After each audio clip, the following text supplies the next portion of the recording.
কৃষকরাই এ দেশের সম্পদ, তাদের অনেক মেধা। সালাম ভাই। ওয়ালাইকুম সালাম। ভাই কি করেন এখানে? ঘটনা কি? এটা কি সাপ লি বেড়াচ্ছে ভাই, সাপ। ঘটনা? সাপ লিয়ে মানে? সাপ লি বেড়াচ্ছে ভাই, এন্দুরের খুব উপদ্রব হয়েছে ভাই। তাই? হ্যাঁ ভাই। এটা দিলে কি সাপ মরবে নাকি? টিউব লাইছি, সাপের মতো করে দিয়ে রাখবো। সাপ মনে করে এন্দুর মনে করেন ধান খাবি না ভাই। দেখেন এন্দুরে খায় আমার ধান কি অবস্থা করেছে একটু দেখেন। সেই তো অবস্থা ভাই, ইঁদুরে খাই নিছে, দেখছেন? এগুলাই দেখেন, এগুলা এইভাবে দিয়ে রাখবো। এরা ইঁদুর সাপ মনে করি এখান থেকে পালাবি ভাই।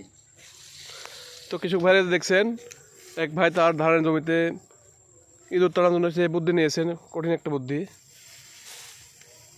সাপ কিন্তু ইঁদুর খাবেই, আর ইঁদুর কিন্তু সাপকে দেখে ভয় পালাবে। তো যাদের জমিতে এরকম অবস্থা হয়েছে, এই দেখছেন টিউব, এটা কিন্তু একটা অন্য অন্য আরেক জায়গায় দিব ভাই। এটা জায়গায় দিলাম, এটা অন্য আরেক জায়গায় দিব। তো এই টিউবটা জমির আইলে এভাবে রাখবেন, ইঁদুর আসবে না। তো সবাই ভালো থাকবেন, আল্লাহ হাফেজ।